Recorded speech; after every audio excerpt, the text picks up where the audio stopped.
welcome to episode 21 of ECSports. We are going back to the realm of our existence, NBA. We're going to hit you with a lot of it this episode because we have a lot of stuff to talk about. First and foremost, something that I'm very interested to see what happens. The NBA is voting on, there's a word that they're going to vote on lottery reform. Correct. I sort of explained it to you. What do you know about this? So, in layman's terms, basically, we're going to take away the whole nature of tanking. Okay. So those other teams after what number is it? 7. After 7, yeah, will then have higher odds in the lottery than the first 7. Because there's 14 teams that do not make the playoffs. Right. Right now, the NBA fans and just anyone that watches basketball feels like there are some teams that say, we're just going to go for our lottery pick to see what happens, just to rebuild, per se, the Philadelphia 76ers. Right. So 8 through 14? Yes, 8 through 14 is now going to get better odds if this reform goes through than the odds for 1 to 7, which pretty much will that make, I guess it's going to make people be more competitive because they want to be in that higher realm if they have no chance to get to the playoffs, like after the All-Star break, right? I'm a major fan of it. Yeah, it's huge. I think this kind of gives like a, to be honest, it makes it like really competitive for shitty teams. Yeah. It's like they're going to be playing to get something that they need to rebuild. Like Philadelphia do you think that there are teams that tank? See, you know what? I really don't sometimes because here's the thing. Last year the best team was, or the worst team was Brooklyn. I believe so. They can't even say they were tanking. They're off. I couldn't tell you. That's what I'm saying. Take Brook Lopez off, I could not tell you. They couldn't possibly come out and say, hey, you know what? We're tanking right now. Okay. Because guess why? Are you tanking or do you just have 4, 5 bums on the court all at once that legit is the worst team? True. Your best players hurt. 2 players on Brooklyn? Yeah. I can. Jeremy Lin. And Brook Lopez. No, without Brook. Oh. Jeremy Lin wasn't Rogers Jefferson or whatever on there? That guy? All right. And then that guy Whitehead from Seton Hall, who I actually like. Dude, I am rookie. an NBA fanatic, and I didn't know that. Like, I could tell you where people went to college. Brooklyn is a terrible team. They're horrible. I think this is the thing. Mark Cuban, who we by chance saw in the Bulls locker room, and we just stared at him and didn't even realize. Remember that? We were in What did I say to him? We were in Dallas locker room, and I was like, bro, look. It's fucking Mark. He looked like a He was eating Cheez-Its coming out of the locker. Coming out of the shower with clothes on. T-shirt and jeans. Probably telling the team, good job, nice ass whooping of the Bulls. And he just comes out like with a T-shirt and jeans, just looking rich as fuck.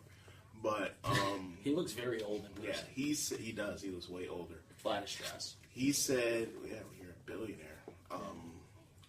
He said that he pretty much put certain guys in certain positions, like when they let go of Darren Williams, which he sort of like just fell off, but they just put guys in a worse position. as he went to the Exactly. They put younger guys in a position not to really tank, but just to get them. They say this is what they say to get the younger guys experience. See, but I do agree with that. Okay, to me that's because we always have this discussion about the Bulls too. Mm-hmm. Is they keep starting Wade. They start Wade on Monday, and then he's like, you know what? Tuesday I'm not going to play. Yeah. So then Valentine goes in the lineup. Okay. And then Wednesday he's like, I'm not going to play. So then Valentine goes in the lineup. And then... But you got to realize... To Valentine's credit, though... Rebuilding. I know that, but to Valentine's credit, no. I'm not saying he's a good player. Okay. But to his credit, Okay. as any athlete in any sport, He took advantage of the. you cannot get in a rhythm doing that. No. Mentally and physically with the rest of the guys on the court. True. Mentally, it's just horrible. Like, hey, guess what? We're flying out to Portland. Am I going to play tomorrow? I don't know. Is this guy gonna come out and say that he's not going to play 5 hours before the game? You mentioned a word that I could place in any sport. Okay, and just listen to me. Hear me out. Correct. Rhythm. Isn't it better to get your team to where they're gonna be, get them in rhythm, meaning put everybody in place where they have to be, so they're comfortable coming into every game? Isn't that what it is? I couldn't agree more. So in football and basketball, it's like, hey, this game you're gonna play the whole game. Now we're gonna put some bum in when you're playing good, and there's a touchdown. So I'm gonna pull you out. It just doesn't make sense to continuously put him in and pull him out and pull him. It's like, no, it's horrible. You have to have a rhythm. It's horrible. You know, and that's why everybody used to talk crap about Freddie Hoiberg, because he didn't have a freaking lineup. Popovich, No, exactly. How many times did you and I go to the game? Okay, when we go to the game, we get a stat sheet that the NBA hands to us after every single quarter. Every quarter. On the bottom, when you first get there, it shows you the DNPs.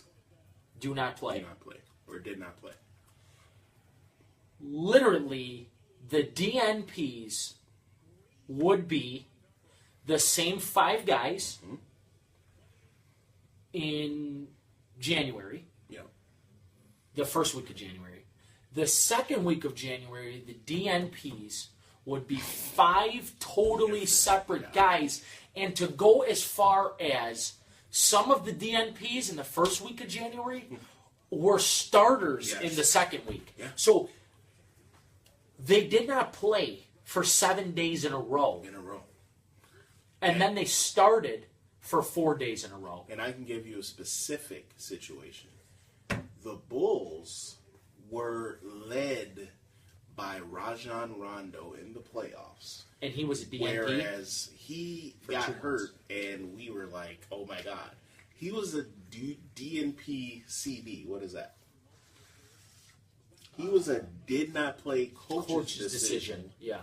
For 2 months. 2 months. And then he was the guy in the playoffs. Along with Bobby Portis, too. Yeah, who ended up starting for a month stretch. Which is where rhythm comes in. Listen, there's going to be players on your team, whether youth football, youth basketball, all the way to the pros, where you got to put the guys in that you know are going to play. Correct. You got to put the guys in that you know are going to do their job. Correct. I know you got to get guys playing time, but at one point or another, you have to be a coach and say, you know what? Hey, this guy's my guy. I'm rolling with my guys. Exactly. So, but that's what I'm saying is you get Wade, then you just say Valentine. You know what? You're starting tonight. There you go. And then the guy gets excited. Yep. And then Wade's like... He gets excited, then he gets every 3 possible. Right. Then next game, hey, we're going to sit you. Yeah, right. Isaiah. Right, exactly. Isaiah Cannon was like, the first month, he was like the number 2 point guard. Yeah. And then he was literally DNP. In the playoffs, he was starting. So he was like the bench spark guy in the playoffs. It's like you go to a game and it's like, I don't know what I'm going to see tonight.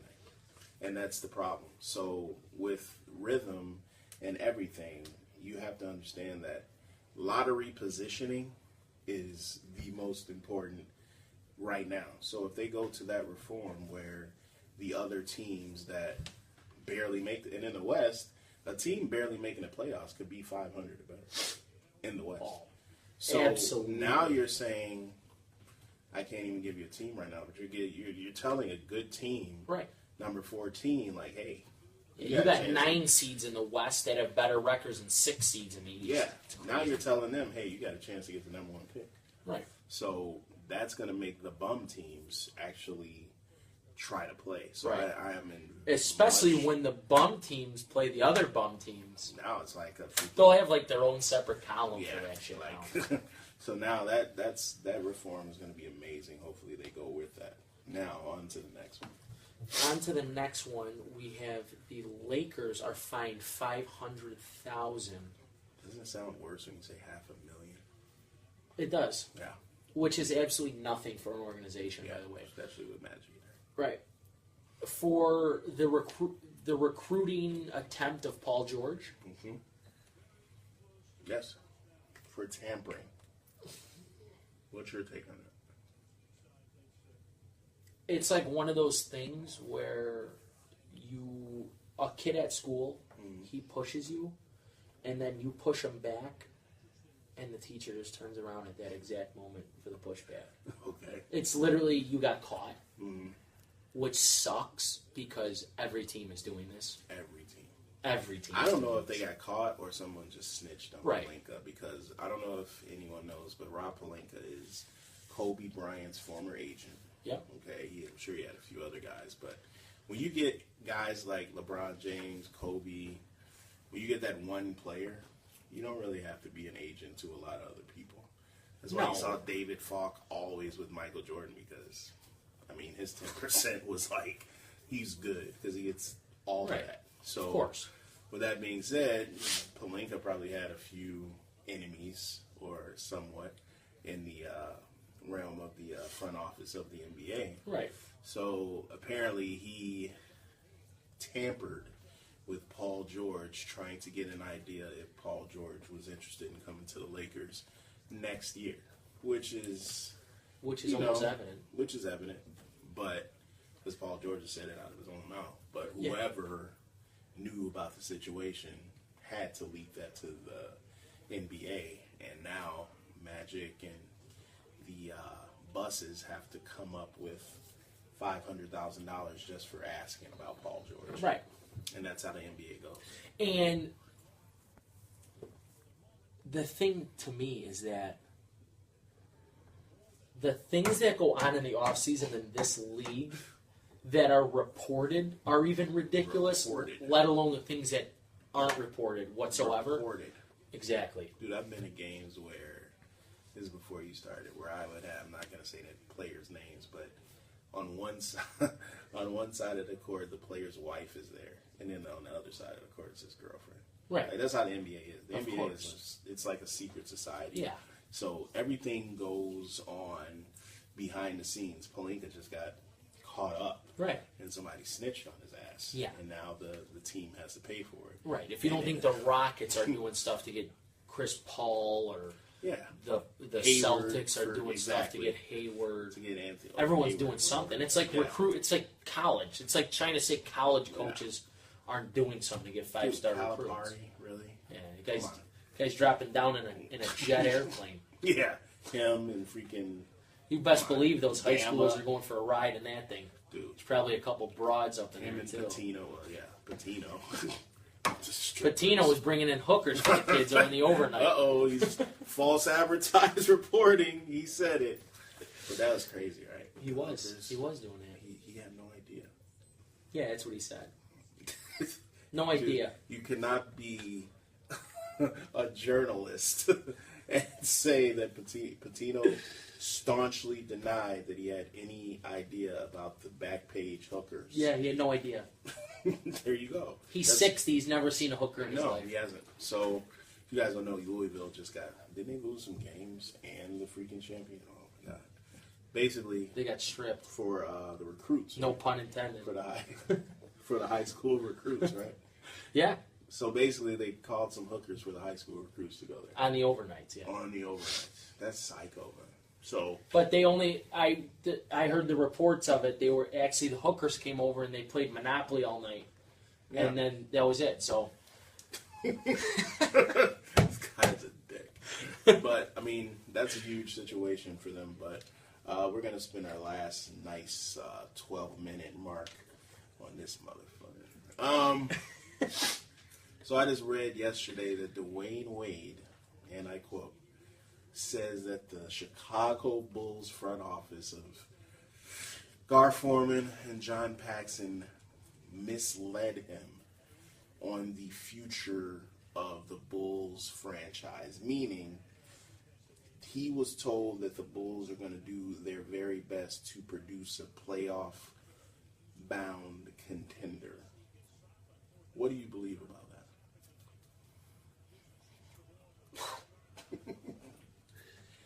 that? Number one, I am not surprised by any means. Okay. Number two... Not surprised that he said it, or that... No, not surprised that the Bulls screwed over yet another player. Oh, okay. It's in So their... you're going right there. It's in their repertoire deck of cards. It's in their characteristics that they will go against their word Okay. at all costs. Mm-hmm. Hold that thought. If we're at a game and somehow, some way, because it's going to happen, Gar Forman walks up to you because he's usually around. We've walked past him many times. I heard your little podcast. What's your issue with me? What would you say? I would say... Would you stutter? Would you say... I would. I don't like... I would actually how you guys rather like do that. Rather answer that than walk up and ask a polite question to someone else. Yeah. I really would. Because I can easily answer that question, and I don't regret answering the question whatsoever. That's my whole thing, is I hate the polite questions, the bullshit questions. Right. Hey, you guys had a tough go on defense in the second quarter. What do you guys got to do for your next game? Right. That's why they always... Like those guys want to actually hear yeah, you. like, really? That's your the question? guys, all they're thinking about is how they lost. Yeah. But honestly, I would be completely forward with the whole scenario. So you feel that they screwed over Dwayne Wade? How are they screwing him over by handing him $24 million? No, that I don't agree with. Okay. I don't think they screwed him option. over. But I do think they told him, listen, don't worry, we're going to bring in some guys. You know they told him that. Yeah, but They also said in the press conference, we're not trading Jimmy. We're not thinking about... whose fault is that? We're not trying to trade Jimmy at all. So whose fault is it? Well, he didn't know, but still, it's like... He had no idea. Come on, man. Like, you had the opportunity. You knew the writing was on the wall. You guys you weren't even good this year. Right? So what did you think they were going to get? I don't know. Without trading. The thing is, behind closed doors, they could have told him 7 different things about how they were going to pick up free agents. Well, obviously he's saying it, right. And he's gonna really say it once he's bought out. If that happens. Oh, it's happening. It's happening. All right, like I told him on our bet, I think it's episode 17, steak dinner. Bulls aren't going to win more than 20 games. Yeah. I'm not saying that. That's our bet. I mean, I am saying that because Jimmy's gone because they have no chance, no shot. Yeah, 20. No, that's it. Well, we do have it. We got a steak dinner on it. So yeah. So with the term misled. I like my porterhouse butterfly, by the way. Okay. Yeah, you're gonna do it well done. Tastes medium rare plus. It's better when it's free, ladies and gentlemen. So the term misled means they lied to him, right? Oh, yeah. In essence, they lied to him. You know they lied to him. They lie to us. They lie to millions of people. True. Listening and watching. They lie. All right. Why wouldn't they lie to one single guy behind closed doors when they could easily say, we never said that. It's not like they can't say that when they walk up in the press conference in front of 7 million and say one thing and do another. Paxson has lied. Oh, he's officially lied. And then he'll say, well, he's a notorious what liar. do you guys want us to do when we have an opportunity to get Zach LaVine? He's a chronic liar. The point, what's the guy? Chris Dunn. Love Chris Dunn. And who else? Zach LaVine. Yeah, Chris who else? Dunn. And, there's like a pick, I think. Oh, Warren Markham-Man. Yeah, that was the draft pick. That was the draft pick. Markenham? What's that? Markham, whoever that is. So, Stretch 4. With their stretch 4 we already have. Yeah. So. Which, I don't know how that guy's still on the roster. Who is it? Who are you talking about? Cameron Payne, because he's out. 3 Cola. How is he still on the roster? Oh, He hasn't got a rebound in 3 years. do you remember being at that game? Were you at that game? Yeah, you were. When we were literally watching him not Go into the paint. go near the paint. Yeah. Like, look at him. Look, We watched watch. probably 7 possessions in a row where he didn't even, the term would be flash the court. paint. He was He just- didn't even flash the paint. He would just go to the He corner. ran from baseline. around. So we were talking about how Nikola sucks ass. Yeah. So, and then you just saw something which... I did. We just got a notification, actually, that says Dwayne Wade addresses his future with the Bulls. I quote, "My plan is to be in training camp." I got told this young whippersnapper, that is what Dwayne Wade is supposed to say. It is 1,000%. He's supposed to say that. He's supposed to tell the media what everybody wants him to say. When in essence, he's on the phone with Garpax saying, how much are you going to give me? Correct. And when? Because that's how the NBA goes, ladies and gentlemen. It's not about what you hear in the media. Just like that stuff back in the day with LeBron and Stephen A. When Stephen A. says, LeBron said he's going to punch Kyrie in the face, you know, if he saw him, and LeBron totally denied it. That's what LeBron's supposed to say. That's what he's supposed to do in media. He's not supposed to. Have you ever noticed LeBron has a spick and span freaking resume Off the field? off the court? and he has to keep it that way. He's not stupid. I agree. You know, so Class act through and through. Dwayne Wade has to say what he has to say. He's not going to knock the bull in the media until he leaves. When he leaves, he's going to. Jimmy Butler can't wait till media day because he's going to say something. Because that's just how the NBA goes. I'm not a freaking pro, but I've been around it for over like 17 years, and I know how when you hear the term aggressive, your question just got thrown to the background. Right. If they smile when you ask a question, they are actually listening to your question. Right. If you ask a question and, oh, you know what, we're trying to stay aggressive and do what we have to do to get to the paint and hope for our defense. And if they look at you like this, that means you just got the NBA answer. Correct. If you look at some of my Facebook posts, Rondo gave me the utmost NBA answer. Yeah, you know, I just wait for my number to get called and go in, and that's what I can do. So when you get that next year, the head shaking the smile, That was tough, though. Yeah. I mean, the team doesn't. The team likes him, but he doesn't even talk much. Did he sign yet? He's on Pelicans. Damn. Really? Big pickup for Pelicans. Dude, where am I at with my... You got Rondo facilitating Cousins, Anthony Davis. So they got a point guard. I mean, this could be a big year for Rondo, to be honest. That's a big pickup. I didn't even know that. So, what are Dwayne Wade's options if he does get bought? Cleveland Cavaliers. There are no other options. Based off last year's performance, I don't know how many teams are really going to be chomping at the I bit to read get the him. Lakers really want him. Really? Yeah. Who knows one other team? See, you know Miami. what? Miami. You know what? The Lakers I could see because they're so young with I don't talent. think he wants to No, be I don't an either. old guy on the bench. Right, but that's why I'm saying the motive for the Lakers would be for next year, Right. the following year, right. for him to Would be leadership, Mhm. veteran leadership. Mhm. You know, but I don't know. They could get that from Lopez as well. I want to go back to Miami, That doesn't even. but they have a long career. I saw it when when the announcers came in and they had a long conversation with him, and he was shaking his head about how he missed Miami and it's his home. But why would I go somewhere where they're not ready? It's not. But this is the thing. He's not chasing a title. He's got titles. I know, but then what are you playing for right now? Because performances aren't good. He's Bring your 36. You Gonna don't be think, 30. you think he could be a durable player on the bench? I do. Okay. A durable bench player. I mean, you take a look at some of the bench players in the league right now. Mhm. Yeah, I mean, We're talking about Dwayne Wade, bro. yeah, right. He could be a bench player. But what I'm saying is, at 36, right, you got all the money you could have. Mm-hmm. You got 3 titles. So just go off in the sunset and be done. Eventually, I think it's coming. I guess you got to be. But I would want to win on my way out. True. No, I mean, At least win on your have some. Cause winning's fun. Okay. So if you're going to be old and come off the bench, So Kobe didn't come off the bench, but he's old. right? And he didn't have much fun that last. No.